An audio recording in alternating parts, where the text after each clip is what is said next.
Good afternoon. I am Jamie Andrews, Chair of the Board of Governors. To our chief guest, the highly accomplished artist and Old Campbellian Gareth Reid, governors, headmaster, staff, parents, guardians, Old Campbellians, and most importantly of all, our prize winners. Welcome to Speech Day 2025. It is such a privilege to stand here as Chair of the Board of Governors of Campbell College. It is such a privilege because I'm so proud of the school and what it achieves for our boys. But before I start, I want to help manage expectations. I was practicing this speech in front of my daughter yesterday, and her one piece of advice was, "Dad, you should try and make it a bit funnier." So apologies. This is a day of celebration and of reflection. The closing of one chapter and the start of another. But before anything else, I want to acknowledge the people who make Campbell what it is. So on behalf of the Board of Governors, I thank our teachers. Everything at Campbell starts and ends with you. You inspire our boys to learn and grow, and it is you who create our safe, energetic learning environment. I thank our operational staff who keep the college running to such a high standard 365 days a year. And I thank our senior leadership team who guide all aspects of the school with such great commitment and care. To you individually, and most importantly as a team, a massive thank you. Today also marks a significant moment of transition. After 13 years of dedicated service, our headmaster, Robert Robinson, is retiring as our head. Robert has led Campbell with great distinction, honouring our traditions while modernising many areas of our school. Under Robert's watch, the college has consistently delivered year-on-year improvements in academic achievement and record levels of pupil enrolment. On behalf of the board and the wider Campbell community, we thank you for your warmth and wisdom, your deep commitment to the boys and to the values of this school. Robert, we thank you and we wish you every happiness in your next chapter. His Honour, Judge Devlin, current Governor and past Chair, will say a little bit more about Robert in a moment. We also bid farewell to Andrea Brown, head of our junior school. Andrea's contribution to the lives of our youngest Campbellians has been exceptional. Nurturing, inspiring, and always putting the boys first. Andrea, we thank you and wish you well. But as we say goodbye, we also look forward.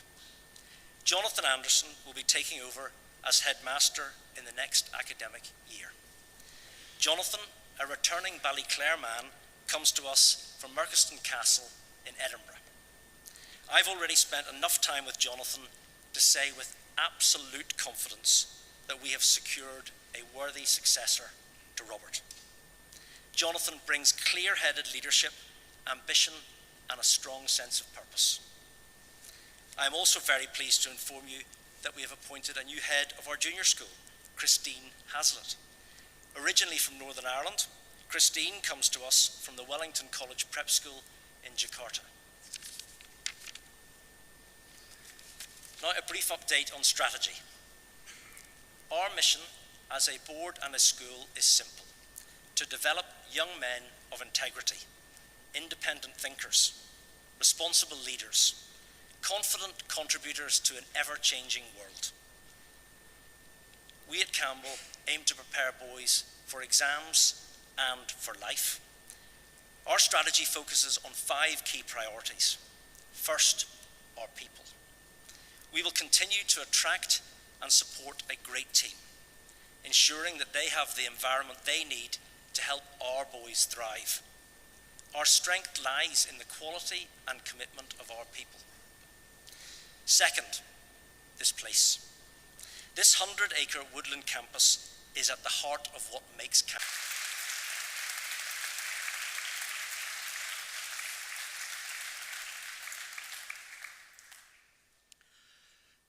Chairman, ladies and gentlemen, at the end of term, after 39 years of service dedicated to education, our much respected headmaster steps down in retirement. Of those 39 years, quite remarkably, you may think, almost 60% of them have been performed in that most challenging of roles, that of a 21st century headmaster. And now, as that well-earned retirement approaches, it falls to me as one of 7 chairs of the Board of Governors during his 13-year period of tenure to offer here to Robert, on behalf of the Board, this heartfelt appreciation and sincere tribute. The young Robert Robinson was a Belfast boy, brought up in this city in the difficult days of the late 60s and early 70s.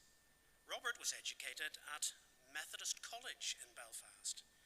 Now, Headmaster, we at Campbell understand that even the very best of us in the impetuous days of our youth make isolated errors of judgment. That particular indiscretion is one that has long since been completely forgiven. After Methody, it was off to Queen's University, from where Robert graduated in pure and applied chemistry.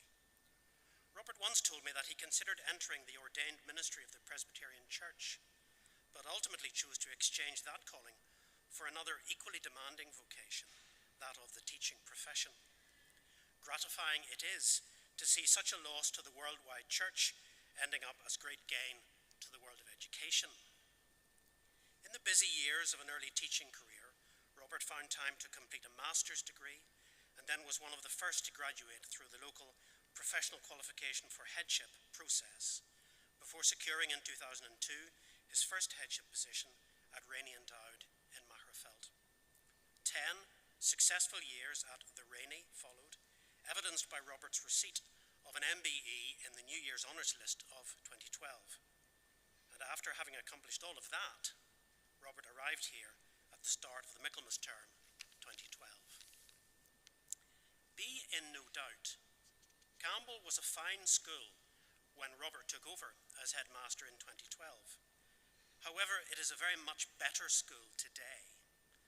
The instructions writ large on the brief presented to him by the Board of Governors then could not have been clearer, his absolute priority being to have the academic standards of this college significantly enhanced through the improvement of knowledge-based learning. That brief is one which has, of course, long since been consummately fulfilled. In recent years, this college's level of academic success has never been higher.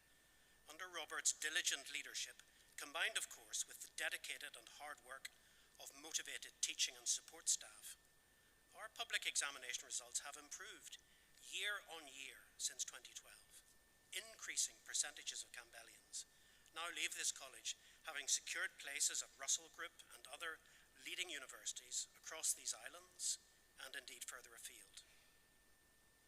Even against the background of a falling local birth rate, the numerical complement of the senior school has, under Robert's leadership, grown by a fifth during the past 13 years, whilst the demand for places at Campbell has never been greater, and every place remains keenly fought for. However, whilst greatly improved strength in academic performance is certainly one obvious indicator of Robert's strengths as a headmaster, that's certainly not the sole criterion of his success here, nor would he ever want it to be. Robert's vision for this college has certainly been focused upon academic excellence, but for him, that has always been tempered with his insistence that alongside any such academic greatness, there must also be great humanity. Campbell is not and was never intended to amount to any form of examination processing centre. Whilst examination excellence here is now available to all and achievable for many, the growth and development of our boys into tolerant, resourceful, respectful and well-rounded young men in a place where they truly feel they belong, that has always been this headmaster's ultimate goal. Alongside an up-to-date curriculum relevant to the needs of this 21st century, a multitude of extracurricular sporting and cultural activities have developed and flourished with Robert's encouragement and support, alongside art, music and drama.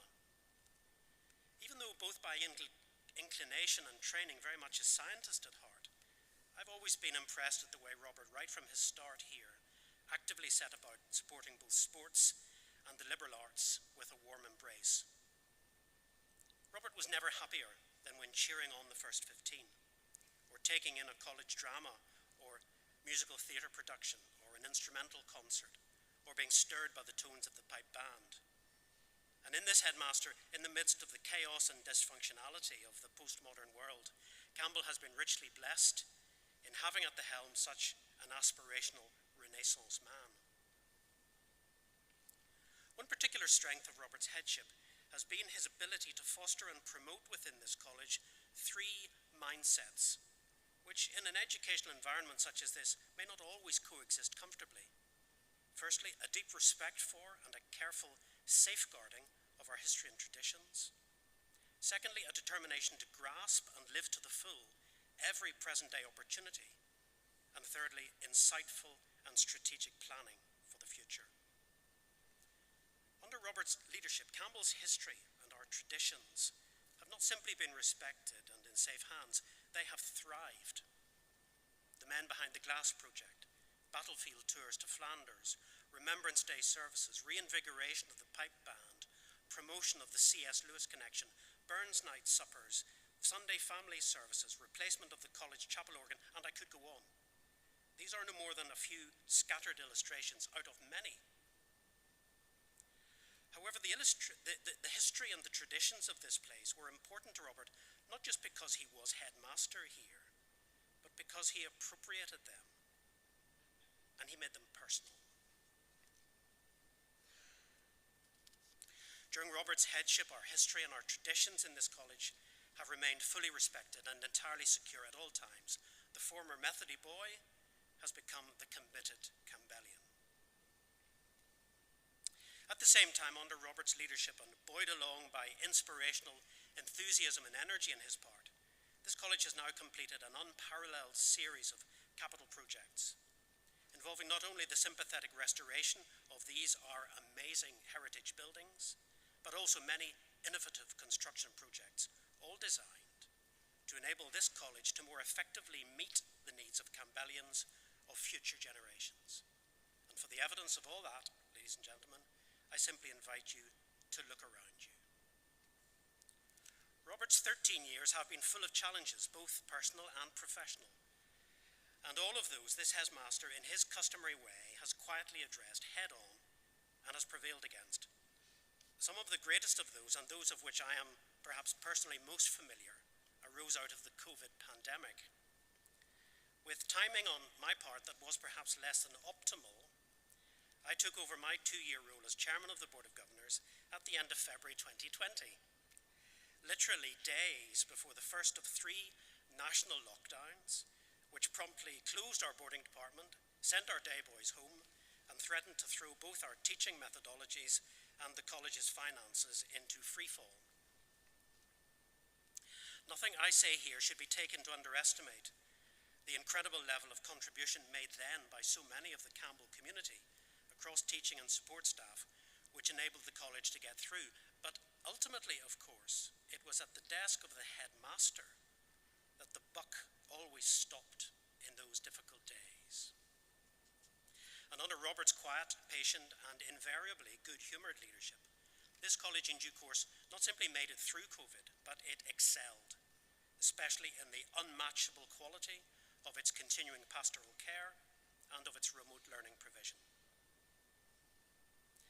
Ultimately, however, the great level of respect which Robert has earned over his past years at Campbell derives much less from any collection of carefully planned out strategies or schemes, and much more from the character of the man himself.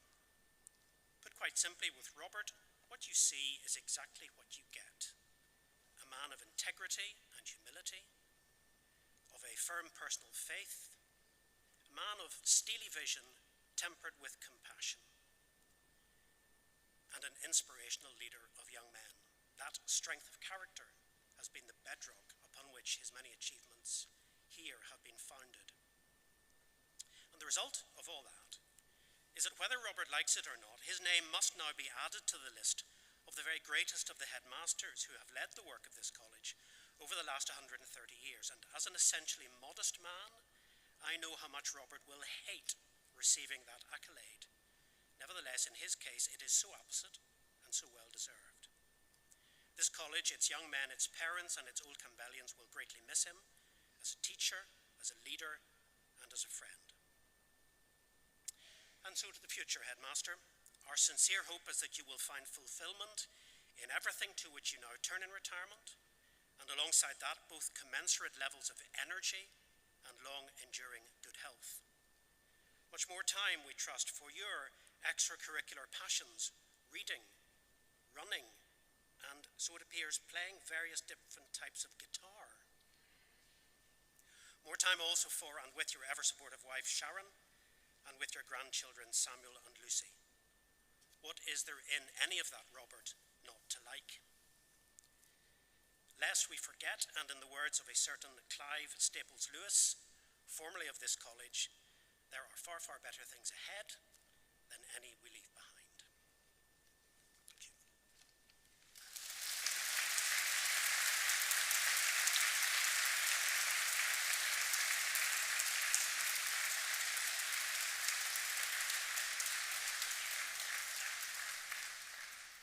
Alistair, thank you very much. I don't quite know how to follow that, so I will just probably stick to my script and the best ways of doing things. Yesterday I was given an assembly and I found that dreadfully emotional. Boys were speaking year group by year group, and I've had so many nice things said to me in the last few days. I'm definitely going to keep my head down and do my best not to cry through this. So what I thought I would do in giving a report, boys, are you okay? It's speech day, so you have to have speeches after speech. Are you okay? Do you need to shake and move, okay? Are you okay? All okay? So what I thought I would do is put my speech into two parts, a kind of preamble at the outset, so the clock does not stop, does not start quite yet, and then whenever I get, that's an in-joke, whenever I get to the end of it, then the clock will start. So at the beginning I want to say, so thank you first of all to staff who have been with us for some time and are moving on, because ultimately all of those nice things that Alistair say about me are reliant upon me working with staff and staff working with me, and all of those things have come about by the amazing people who teach and the amazing people who work and operate this building. So staff update is a preamble to the report. So I want to say thank you to some staff who are moving on elsewhere. Luana McMullen is leaving the Modern Language Department after 3 years of dedicated service and will be joining Sullivan Upper School. We wish her every success in this next chapter. Pauline McCall, after 6 years, has retired through ill health, and we wish her every good wish for the future as she moves to pastures new. Matthew Snodden is also heading to Sullivan Upper School, where he'll take up the role of Director of Music. Matthew, thank you for your creativity, energy, and the legacy of hard work that you leave behind. And finally, Wendy Pearson, long-standing stalwart of the college, is retiring after 18 years of service. Wendy established the Home Economics Department, which is continuing to thrive, and has lived on site for nearly 10 years while serving as the Assistant Head of Boarding and Deputy Designated Teacher. Her contribution to both the academic and pastoral life of the college has been immense. Throughout this year, we also said goodbye to Winnie Morgan from the front of house after 13 years. The place is not the same without her. And Flanagan, our finance manager, after 4 years, was retiring on Friday. And to all who are retiring and moving on, we thank you for all that you've given to the college and wish you every good endeavour for the years ahead. Let's break it and have a round of applause together.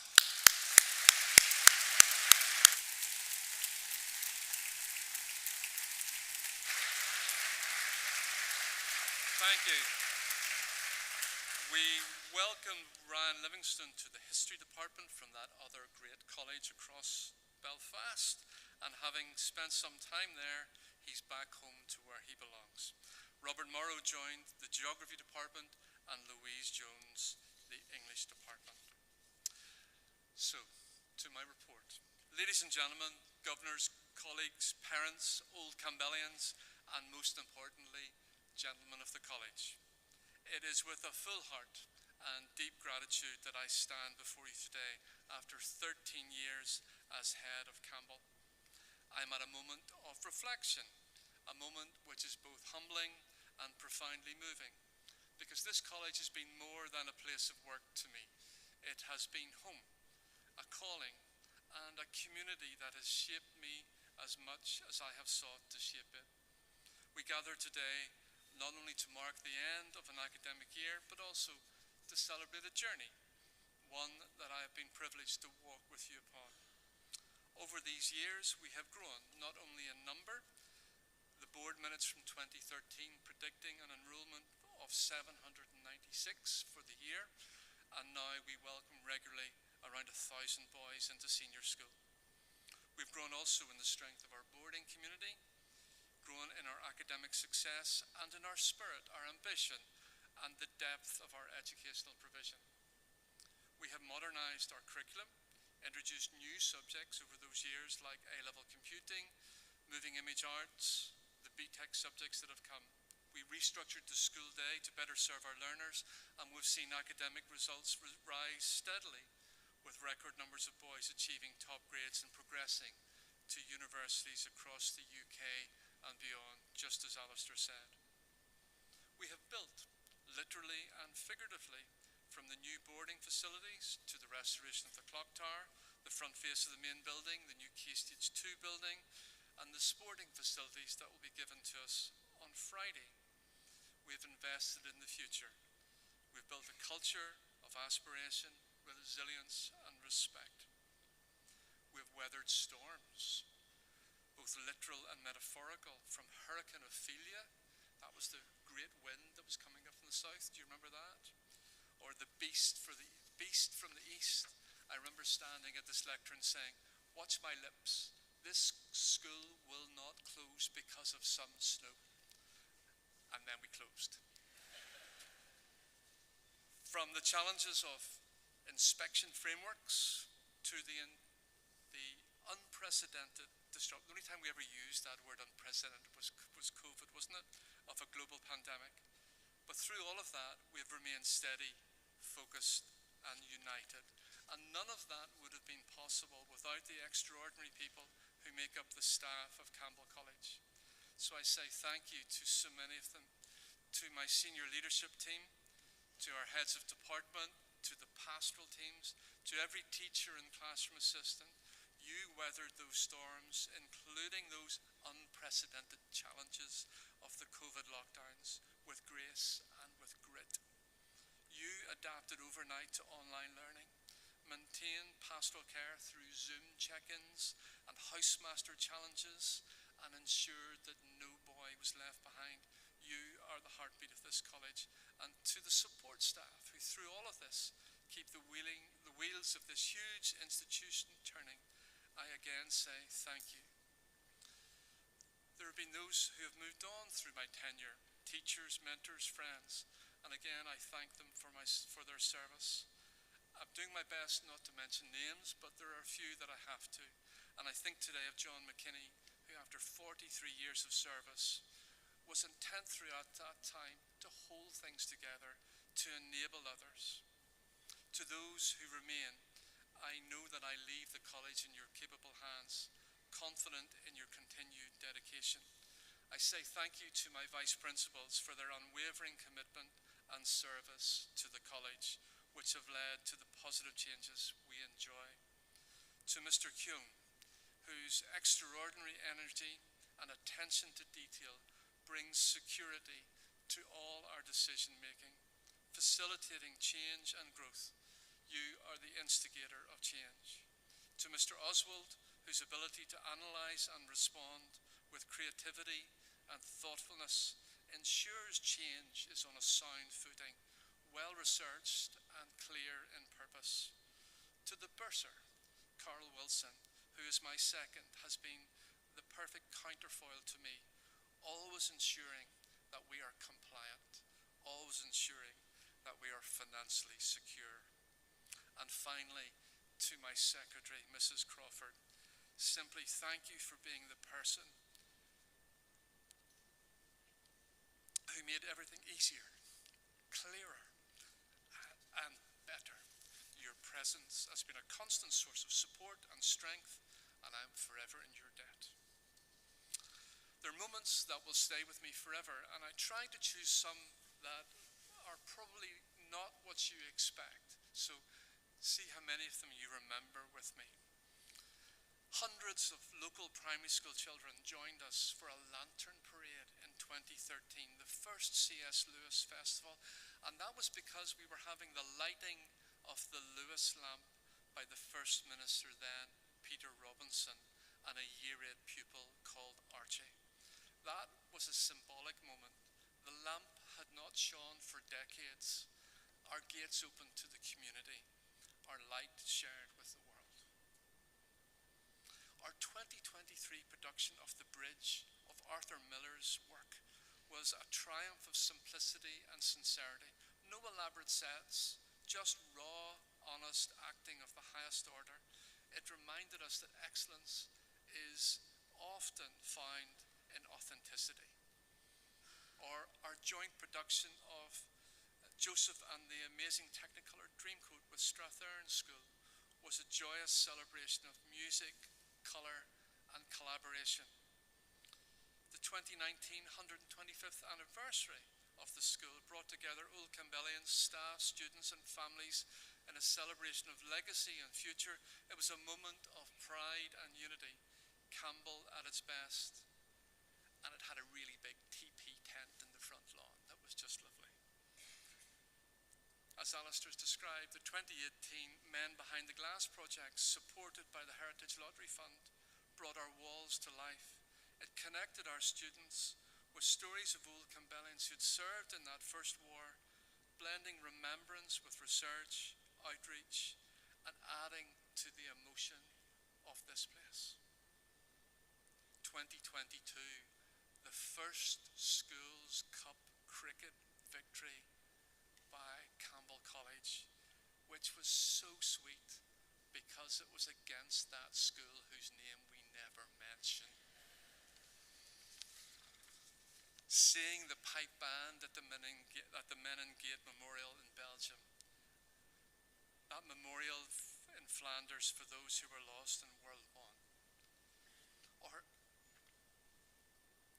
again seeing the pipers and drummers out during the NHS celebration at lockdown. They went out onto the streets on Thursdays to play.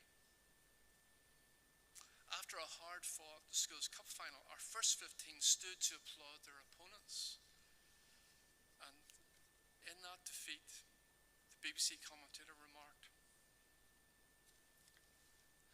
"Nothing more than you'd expect from Campbell boys." That moment of grace in defeat is one of my proudest that I've observed. However, totally surpassed by the joy of the 2018 first 15 side lifting the biggest prize in school sport at Ravenhill as they defeated Royal School Armagh in an amazing game of rugby football. These are not just events, these are memories that are etched into this college and to myself. So back to again, why do we do what we do and what is really education about? It's not about results, it's about development of character, about helping boys become adults, how to cope with life. Men with the right attitude, skills and knowledge, men who know how to make the right decisions when the ball drops at their feet. I have to keep with the sporting metaphor in this school, obviously, don't I? But how to make the right decision when those things happen. That at Campbell has been and is our shared purpose, a place where individuality is celebrated, where respect is expected, and where the community is lived. We are not just a school, we are more than that. We have taught our boys to be resilient, to be tolerant, to be confident, and we have taught them that learning is not just a production line, but a journey of discovery. We have taught them that even the smallest actions can change lives. As I step aside, I do so with complete confidence in the future. The foundations are strong, the vision is clear, leadership is capable, and the boys, they just continue to inspire me every day. They've made me teary a number of times today, where I've had boys just come up to me and say, "Sir, just a wee word, can I?" And then they shake my hand and say, "Can I just say thank you?" And that's just amazing, that boys have the confidence to come. I was so petrified of my head, I would never have been able to go anywhere near them, and yet now they can come forward. So boys, again, you'll have heard me often use Robbie Burns, so I say some words from Burns again to you, because he knew a thing or two about the ties that bind. Burns says this, and there are huge connotations out of this poem. 4 lines. Then let us pray that come it may, as come it will for aye that man to man the world o'er shall brothers be, for our that. We are, as ever, building for the future, and we build together. The best is yet to come. So to the boys, I say thank you. Thank you for allowing me to be part of this journey with you. You have taught me often as much as I have taught you. I say to parents, thank you for your trust in allowing your children, your most precious things, to come to us. To my colleagues, thank you for your friendship. To governors, thank you for your unwavering support. And to all 7 of the chairpersons of the board that I have served, thank you for the demonstration of commitment and leadership. And to my wife Sharon, without whose steadfast support, I would not have been able to succeed in any measure. Thank you. It has been the honour of my professional life to serve as head of this remarkable college. I leave with memories that I will cherish, friendships that I will carry, and a heart full of hope. Ne oblibus scaris. Thank you.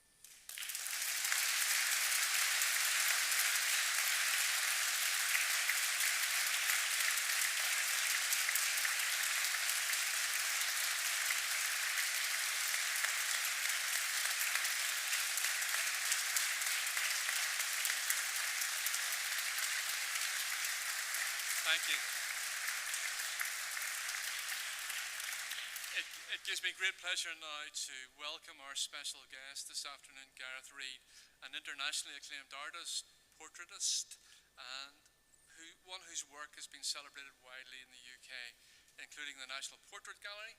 His achievements are significant. He is the winner of the Sky Arts Portrait Artist of the Year 2017, more recently Portrait Artist of the Decade 2023, for his exquisite drawing of Dame Judi Dench. His portrait of His Majesty King Charles III now forms part of the historic Royal Palaces collection.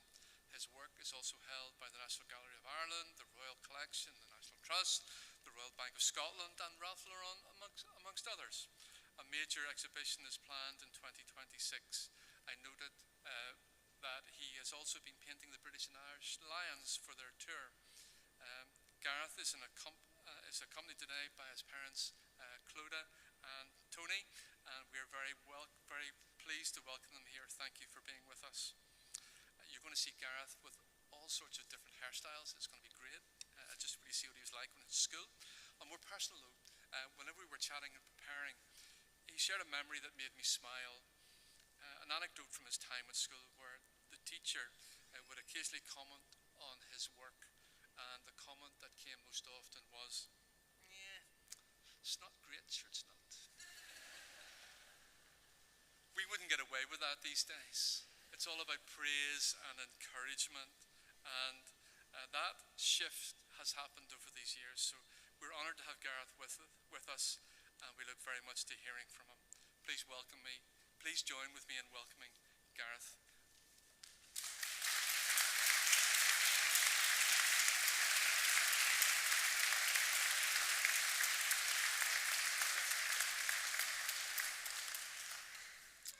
Folks, this is a bit of a turn up for the books. I've stood here before to read an assembly about 33 years ago. Scared stiff, voice quavering, didn't relish the experience at all, but had no choice in the matter back then. So to think that a third of a century later, I'd be invited back to do it again, given the option even, and actually say yes would have boggled the young Reid mind. Here he is with his luscious sixth form mane. But saying yes to difficult things, to anything outside my comfort zone, is something I only really started to do in my late 20s.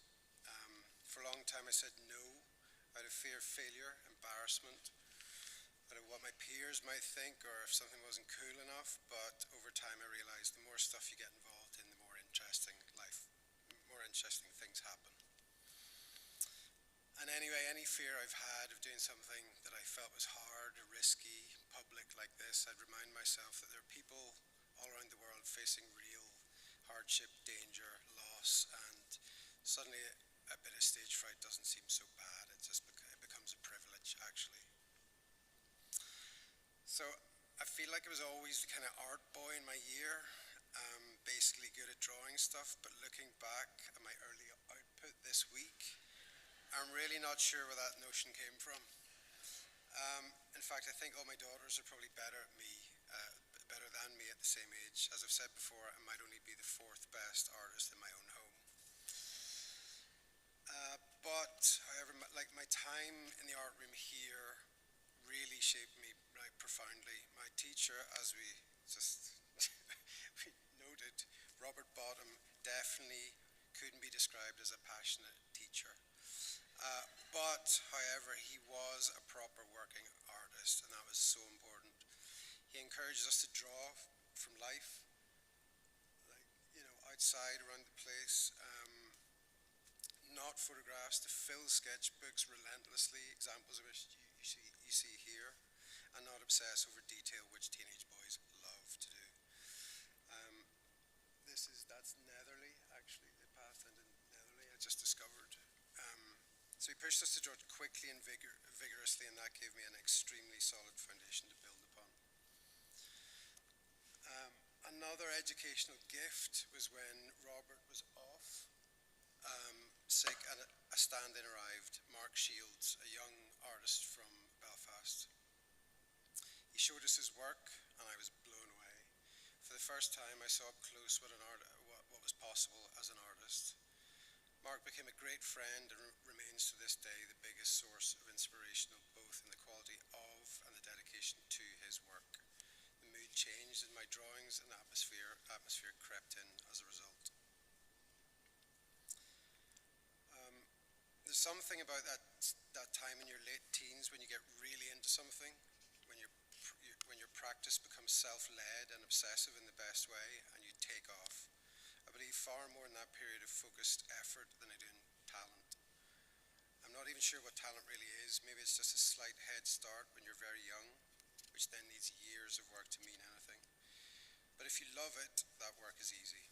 Well, it's not really easy. It's supposed to be difficult, but you don't regard it as work.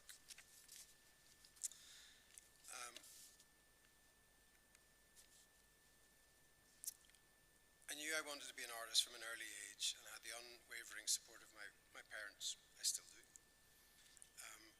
After my time here came to an end, I went to art school in Belfast and Glasgow, where this was done, where I still live, and later Florence for 6 months to immerse myself in a kind of old school drawing boot camp.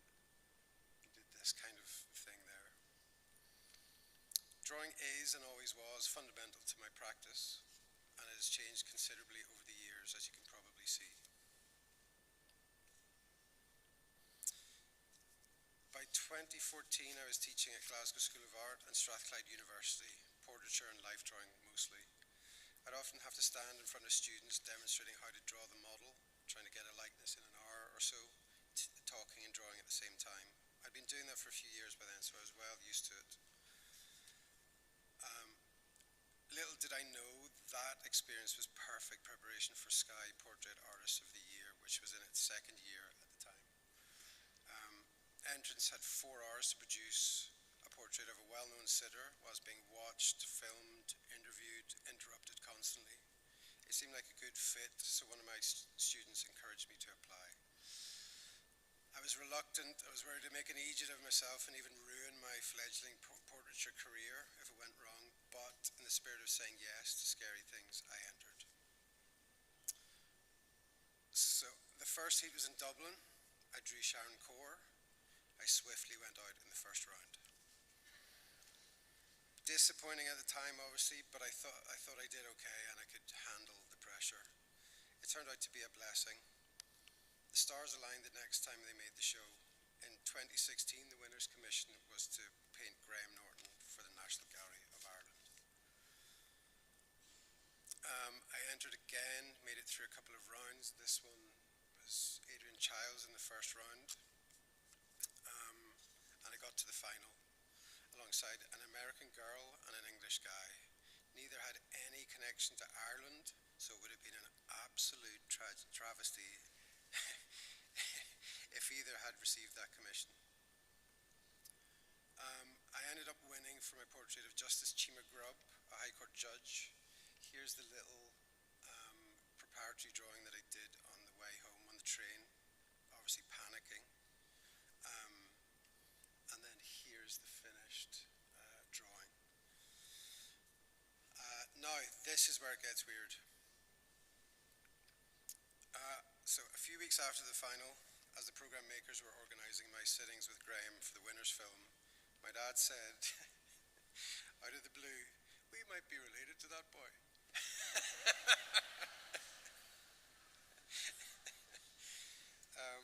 I mentioned it to the director, who couldn't believe her luck. After revealing the possibility of this bizarre family connection to Graham and a few checks by the family genealogist at his end, sure enough, we turned out to be third cousins. And so it became a central part of the show, absolute TV gold. As Graham put it, I'm embarrassed for Ireland.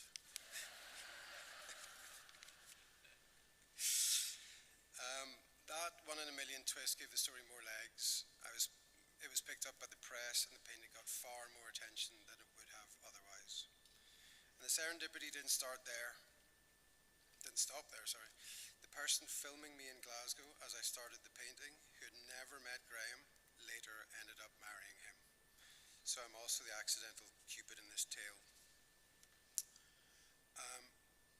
That portrait and the attention it received taught me something really important.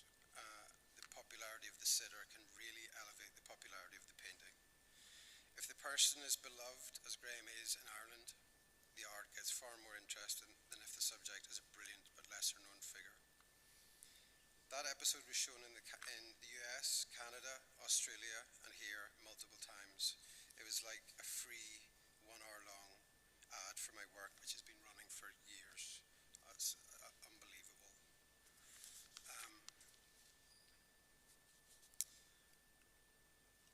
From that moment, things shifted. I started moving from long lists to short lists, and eventually became regularly commissioned for major institutional portraits.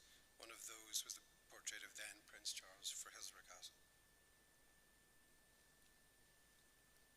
Our first sitting was in Aberdeenshire in a glorified garden shed, which was unexpected. We had a great chat, but the drawing wasn't any good. I didn't have any real clear vision for the painting. I was getting pretty nervous at this point. But the next time we met, he arrived wearing pale Donegal tweed as promised. The sun was shining. He sat outside in essentially the pose you see now in the portrait. Suddenly the pressure lifted. I could see the painting clearly. It was a total gift. We had another session later at Clarence House. I didn't really need it, but I took the opportunity just to sit and chat with him in his living room for an hour whilst I pretended to draw. How very surreal it all was. In 2023, to mark 10 years of Sky Portrait Artist of the Year, they created a Champions League style competition called Portrait Artist of the Decade, which featured all the previous winners. The sitter was the lovely Judi Dench, and to my utter shock, Exhibit A, I was given the award. What made it especially satisfying was that the head of the National Portrait Gallery in London, not the usual TV judges, made the final decision. But just to make sure I didn't get too big for my boots, somebody left a comment on the RTE Facebook page under this photo saying, "The girl we saw on the beach in Tenerife could do better portraits than that." And she was on drugs.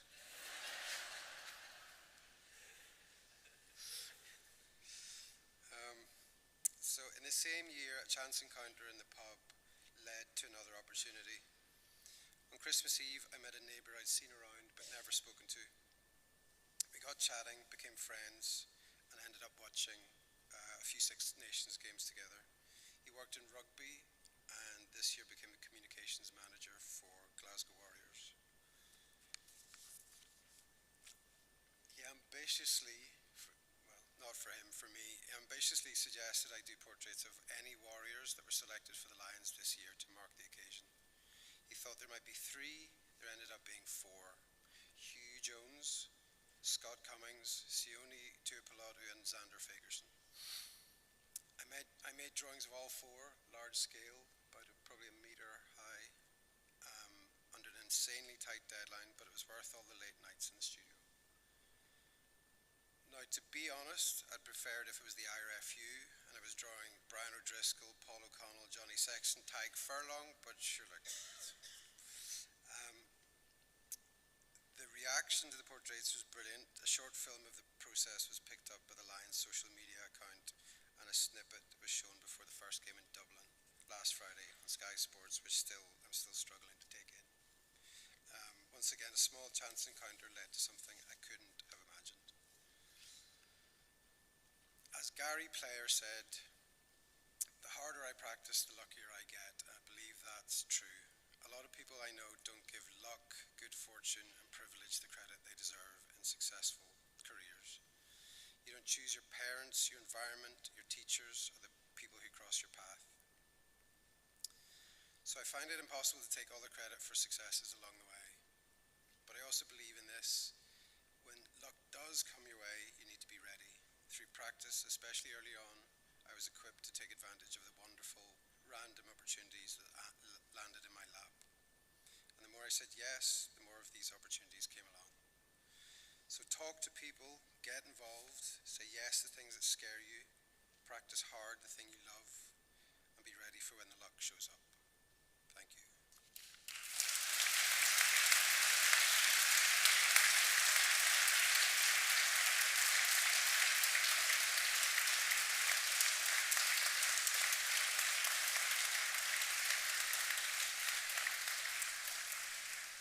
Gareth, thank you very much. We are going to have a musical interlude now, so would you like to stretch your legs from it? I'm conscious you're in the most uncomfortable seats in the world and you've had 4 speeches in a row, so what about standing up and I'll count to 5 and then you can sit back down again. Let's do that. 1, 2, 3, 4, 5. Have a seat again, thank you. So our musical interlude is going to be in 2 parts. First of all, I'm introducing to you Caleb Lawrence, who's year 9. We introduced Caleb to you last year. Caleb this year has passed his diploma exam with distinction at the age of 12, having just turned 13. He's had lots of success in local music competitions, including the Junior Instrumentalist of the Year, was a finalist in the Northern Ireland Young Musician of the Year and received the award for the most promising under-16 performance. He's going to play 2 pieces, one by Tchaikovsky and one by Kroll. Caleb, over to you.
Caleb, wonderful as ever. Just as the middle school choir coming in, could I just check how many collegians do we have in the room? How many people went to Methody? Let's just see. Just check there. So, what Methody has better than any other school in Northern Ireland is a school song. So, guys, come on in. So, what we're doing now is I'm being self-indulgent. So, Campbell School song's not good. It's really not. Hence, we don't sing. So, years ago, my wife and I watched a film in a cinema, and the song within the film was used really as the instrument to tell so much of the story. So Johnny Gadd, who's in year 8, is going to sing Sue Gan for us, accompanied by the middle school choir, who have been really successful in their own right this year. Sue Gan is a Welsh lullaby, and in that film, which was called Empire of the Sun, it was used as a school song. So all I'm suggesting to musicians in the room is that Campbell may need to reinvent the concept of a school song, something perhaps as good as Methodist colleges. Sue Gan being led here by Johnny Gadd and the middle school choir. I hope you enjoy.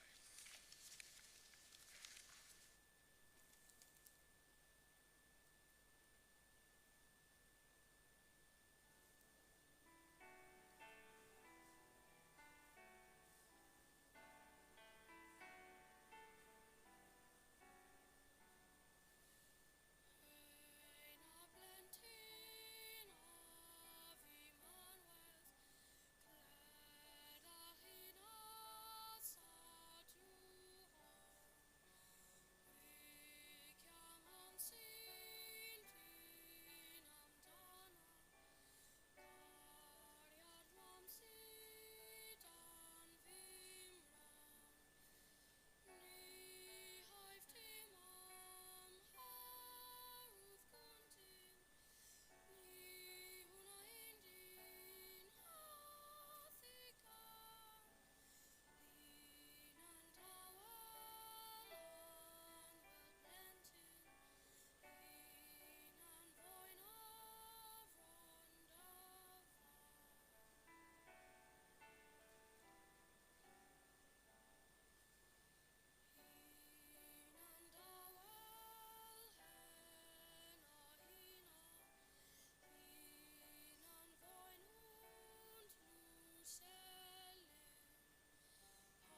much, Caleb. Thank you to the middle school choir and to Johnny. Good afternoon, ladies and gentlemen. We turn now to the distribution of prizes, and we're going to begin with our special prizes.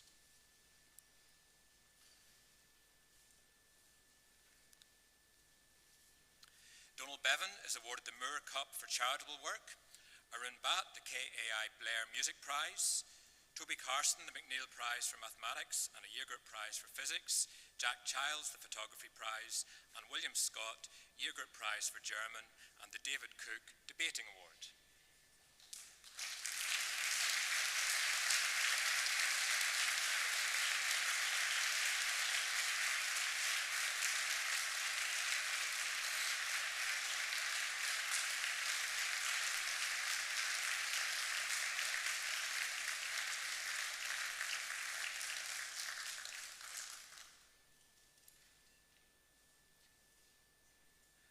Daniel Dobson receives the John Bartley Memorial Prize for English and Year Group Prizes for Mathematics, Physics and Religious Education. Alistair Ferguson the Helen Anderson Prize for Art. George Hahn the David Young Theatre Directors Award and a Year Group Prize for BTEC Business. Lucas Hall the Jamie West Award for Endeavour in Art and Design. And Ben Hooper the J.H. Montgomery Prize for Religious Studies, the Wheeler Prize for English and a Year Group Prize for Moving Image Arts.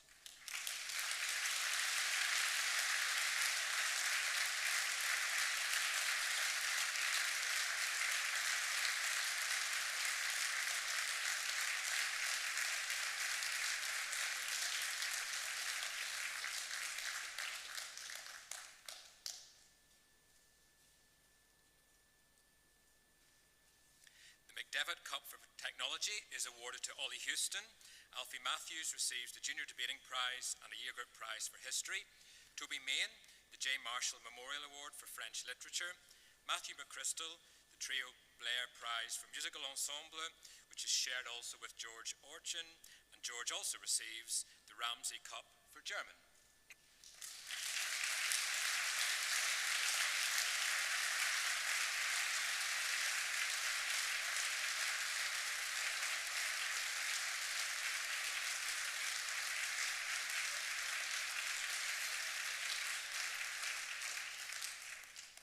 Congratulations to Ben Mooney, who receives the J.C. Taylor Leaving Prize for Science, Tim Murray, the K.H. Beals Prize for Mathematics, Alex Ng, the Senior Technology Prize, Matthew Ng, the R.J. Wells Prize for Biology, and then Alfie Parker, the WMB Allison Charity Leadership Cup, the Johnny Quinn Drum Sergeant Snare Drum, the Pipe Band Drum Sergeant Cup, and a Year Group Prize for English.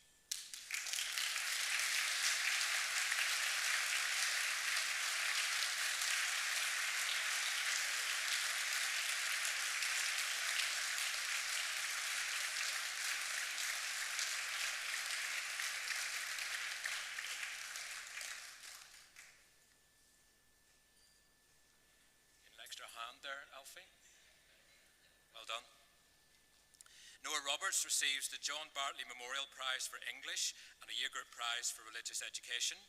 Jamal Toriola, the Junior Technology Prize and Year Group Prizes for Mathematics, Music and Physics. Ewan Watt, the H.R. Hazlitt Memorial Prize for History Essay. Rudy Weatherup, the W.R. Smith Award for Spanish. And Seb Yates, the W.S.R. Larmer Cup for Spoken French, and the Stephen Dyer Bat.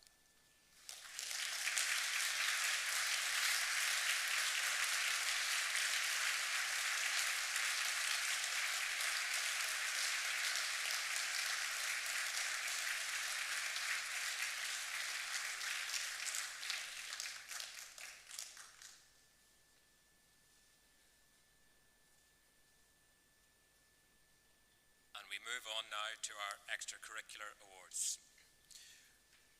Ruben Akbaji receives the F.J. Parks Memorial Cup for Swimming, Harry Black the Archer Shield and Year Group Prizes for Geography and Junior Science, Joshua Black the Geography Prize and the Dunn Cup for Technology and the Hawthorne Cup for Cross Country. James Webber also shares the Dunn Cup for Technology, and Benjamin Chalice shares the Hawthorne Cup for Cross Country and receives himself Year Group Prizes for English and Moving Image Arts.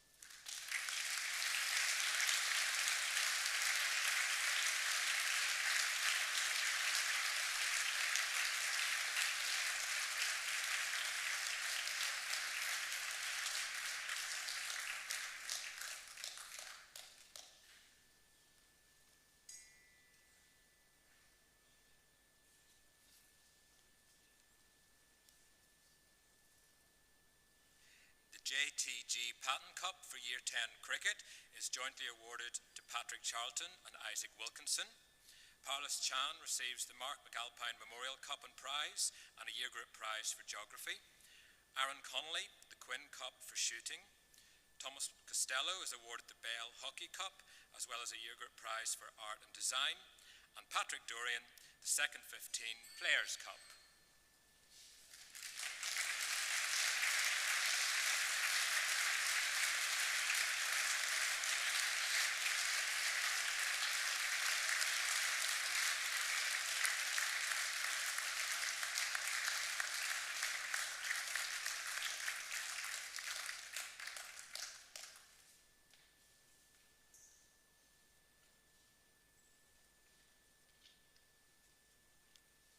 Jed Dornan is awarded the McMurray Prize for Cricket and the David Young Captain's Cup.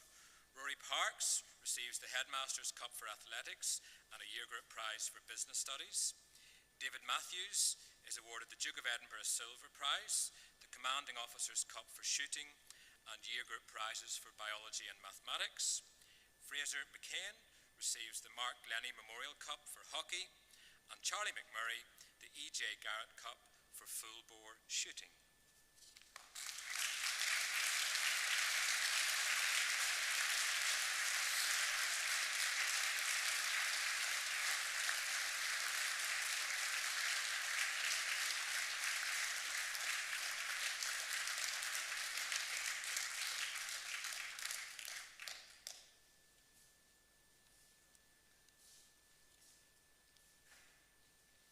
Miles McNaught receives the Alan Midgley Bowling Award, as well as Year Group Prizes for Biology, French, Motor Vehicle Studies and PE.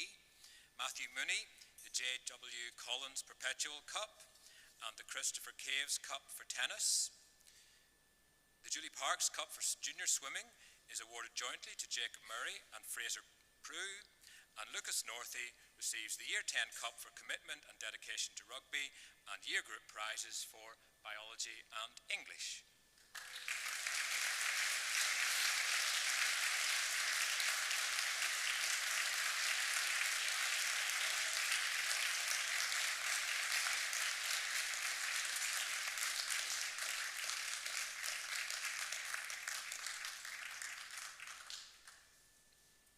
Alex Parker is awarded the King's Ceremonial Dirk, the Andrew Galt Drum Majors Baldry, and Year Group Prize for Technology and Design.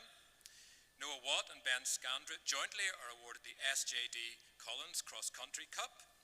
Harry Scandrett receives the Michael Caves Trophy for Rugby and a Year Group Prize for Further Mathematics. Rafi Sheridan, the Duke of Edinburgh Gold Prize, and Peter Teague, the T.J. Garrett Prize for Adventure Training and the Michael Cooper Bass Drummer's Apron.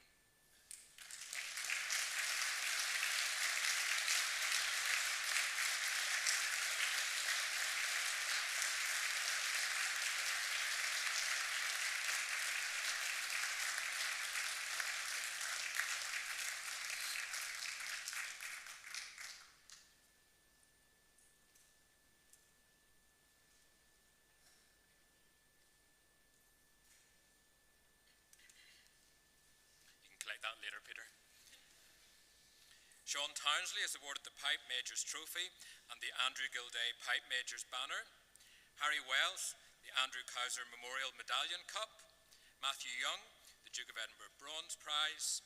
And Peter Young, the Mervyn McGee Memorial Medallion B Captain's Cup.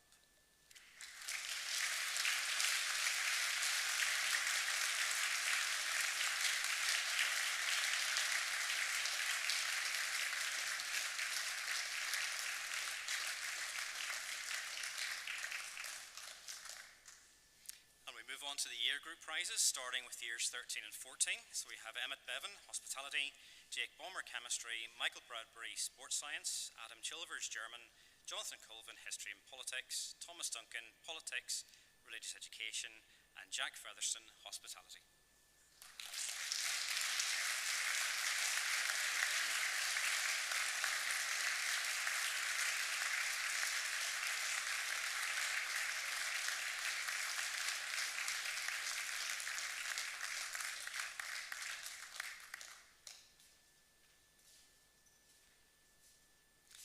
Fisher, Drama, Joseph Gooding, Chemistry, Mathematics and Physics, Jamie Hepworth, Digital Technology, Harry Larkin, Digital Technology and Mathematics, James McClure, BTech Sport, James Miller, Religious Education, James Millership, Geography, Robin Montorio Kelly, Spanish, and David Nicol, BTech Sport.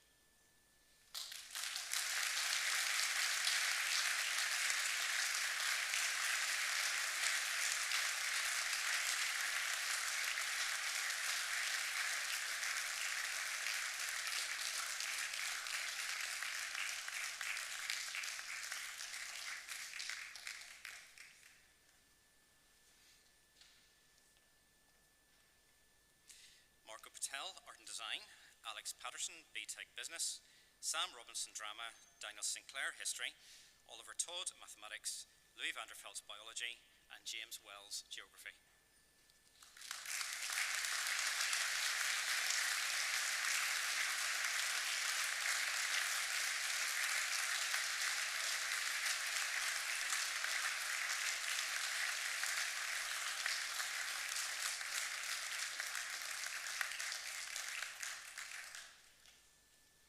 Ariane Bacall, History, Martin Bondarenko, Mathematics, Henry Brand, Mathematics, Jamie Burns, Biology, Robbie Cairns, Business Studies and Hospitality, Connor Cook, Digital Technology, Programming and French, Charlie Glasgow, Business Studies, and Robert Lyle, Chemistry, English, Further Mathematics, Geography, History and Physics.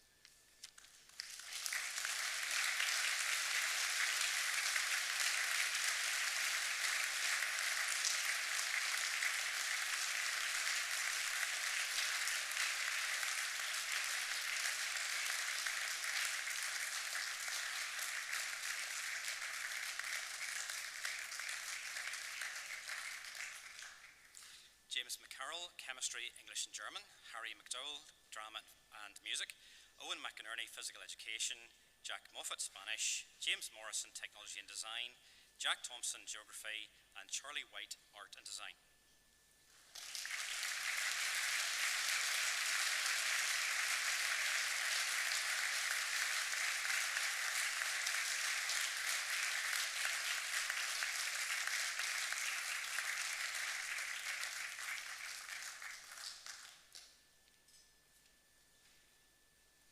For Year 11, Ed Beavers, Drama, Jake Brown, Business Studies, Blake Cunningham, Art and Design, James Eady, Technology and Design, Tom Edgerton, Hospitality, and Sam Geary, Physical Education.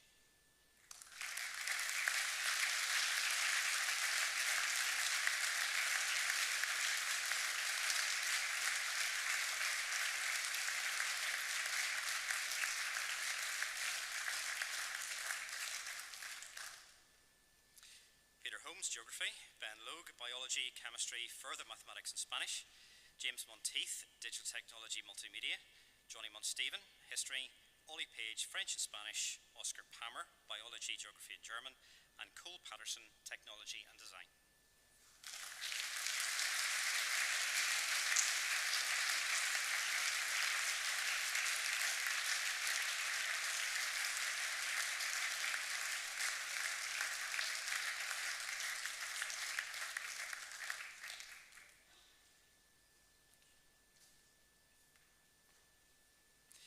Matthew Pearce, Chemistry, Digital Technology, Programming and Physics, Flynn Roden, Motor Vehicle Studies, Leon Toombs, English and Religious Education, Keelan Tuera, Business Studies, Double Award Science and Further Mathematics, Nathan Villarosa, Mathematics, and Jack Worthington, Religious Education.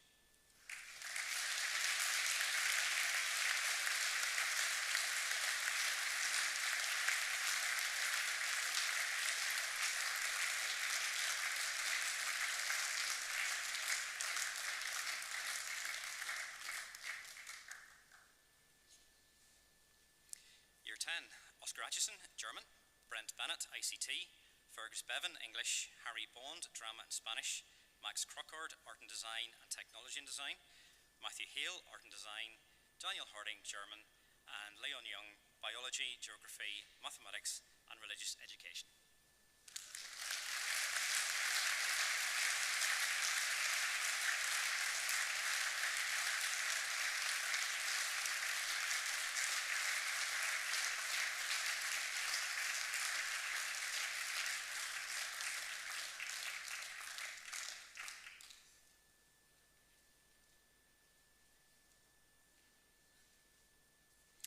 Curtis Mao, Chemistry, Robbie McCracken, French and Spanish, Andrew Orr, ICT, Xander Parkinson, Drama and Music, Connor Pierce, Music, Robbie Pollen, Chemistry, French, Geography, History and Physics, Matthew Wilson, History, and Samuel Yu, Home Economics.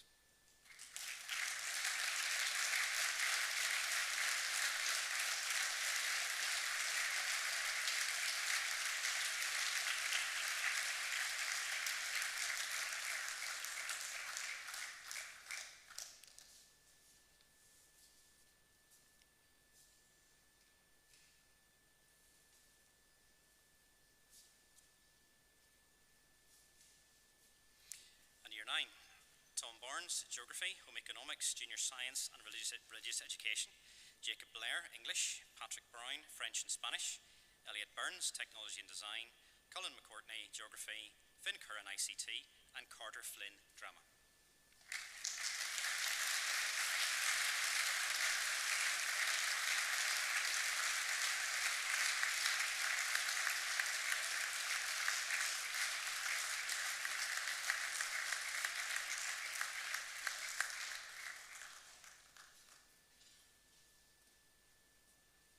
Alexander Gordon, Art and Design, Alex Howes, Art and Design and Technology and Design, Ed Johnson, German, Caleb Lawrence, English and Music, Eli Marshall, History, Dylan Nutt, Drama, ICT, Music and Religious Education, Kevin Patterson, Home Economics, and Lucas Wasson, French, Mathematics and Spanish.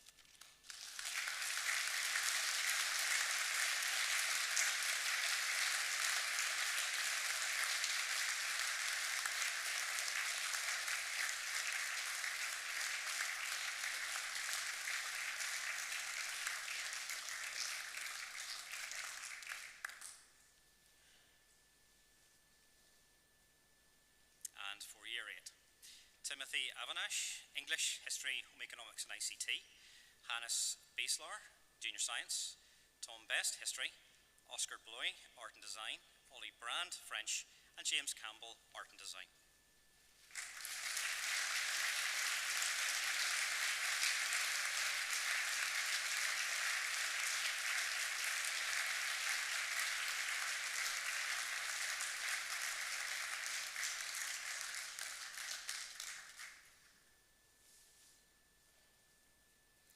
Oliver Campbell, English, Cardos Chu, Junior Science, Oliver Doran, Drama, Henry Dorr, Music, Johnny Gadd, Drama and Music, and Isaac Houston, Technology and Design.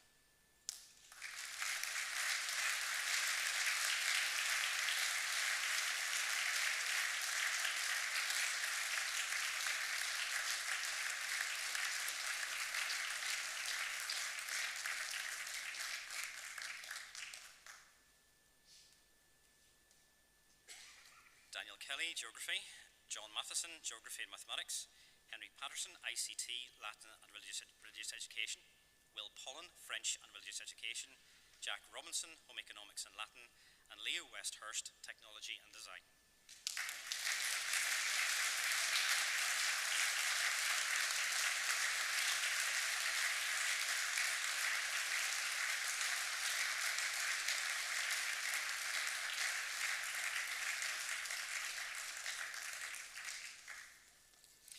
Key Stage 3 contribution prizes are new prizes this year, nominated by the tutors and heads of year and awarded to boys in years 8, 9 and 10 to recognise overall contribution to Campbell. So for year 8, the awards go to Joshua Chalice and Hugo White.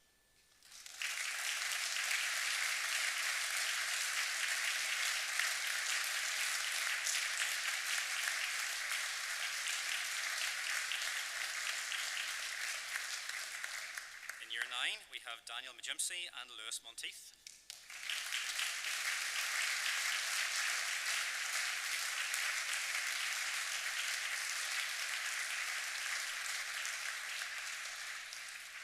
And in year 10, Matthew Hamilton and Reuben Wheeler.